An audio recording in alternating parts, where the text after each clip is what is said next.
Suksesi s'është në anën e të drejtit, por në atë të Zotit.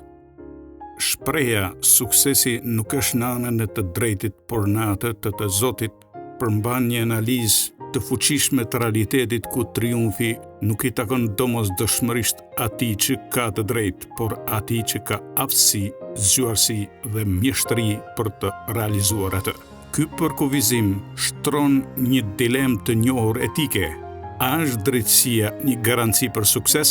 Historia na mëson se shpesh nuk mjafton të kesh të drejtë për të fituar. Një individ mund të ketë një kauz të drejtë, por pa strategjinë, guximin dhe aftësinë për të luftuar për të, ai mund të mbetet i humbur përballë atij që di të shfrytëzojë më mirë rrethanat. Shoqëria nuk funksionon mbi një bazë ideale të meritokracisë absolute. Shumë faktorë si rrethanat historike, fuqia, influenca apo manipulimi shpesh përcaktojnë fituesin. Për këtë kuptim, i Zoti është ai që di të përshtatet, të bind, të udhëheq dhe të përdor resurset në favorin e tij, ndërsa i drejti mund të mbetet thjesht një zë në shkret të tjerë. Në jetën e përditshme, suksesin e arrin ata që kanë vizion, guxim dhe strategji. Nuk mjafton të jesh i drejtë në një debat, në biznes apo në politik. Duhet të dish si ta mbrosh, si ta realizosh dhe si ta shesësh idenë tënde. Aftësia për të vepruar në mënyrë efikase shpesh vlen më shumë se sa thjesht të qenit në anën e të vërtetës. Historia është mbushur me shembuj ku drejtësia nuk ka fituar, ndërsa aftësia dhe zgjuarsia po.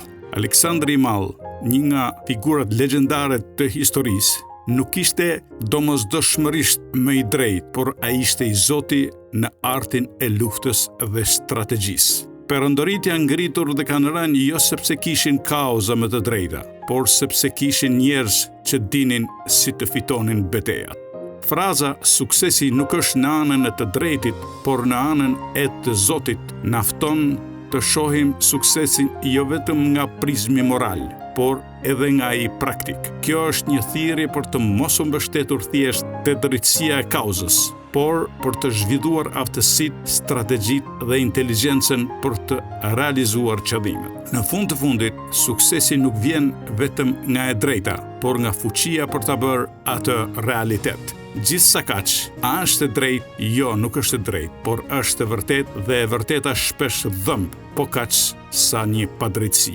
Shumë filozofë e kanë trajtuar këtë çështje nga këndvështrime të ndryshme, duke shfrytzuar marrëdhënien midis së drejtës, fuqisë dhe suksesit. Platoni përmes dialogut të tij në Republika përshkruan një debat të njohur midis Sokratit dhe Thrasimakusit, ku ky i fundit pohoi se e drejta është ajo që i shërben më të fuqishmit. Sokrati kundërshton këtë duke argumentuar se një shoqëri e drejtë duhet të udhëhiqet nga filozofët, pasi vetëm ata kërkojnë të vërtetën dhe të mirën. Nicola Machiavelli në monumentin e tij Princi e sheh suksesin politik si rezultat të aftësisë dhe shfrytëzimit të rrethanave, më shumë se sa të drejtësisë. Sipas tij, një udhëheqës i suksesshëm nuk duhet të shqetësohet shumë për të qenë i drejtë, por për të qenë i aftë dhe i fuqishëm. Friedrich Nietzsche e ndan moralin në dy tipe: moralin e sklavit, që promovon virtyte si mëshirë dhe përullësi, dhe moralin e të fuqishmit, që shfaq vullnet dhe potencë. Sipas tij, shoqëria shpesh glorifikon të dobtit si të drejtët, ndërsa të fortët dhe të zotet etiketon si të padrejtë. Në të vërtetë, janë këta të fundit që përcaktojnë rrjedhën e historisë. Filozofi gjerman Carl Schmitt argumentonte se ai që vendos për gjendjen e jashtëzakonshme është ai që ka pushtetin e vërtetë, duke nënkuptuar se e drejta nuk ekziston më vete, por përcaktohet nga ai që ka fuqinë për të imponuar atë.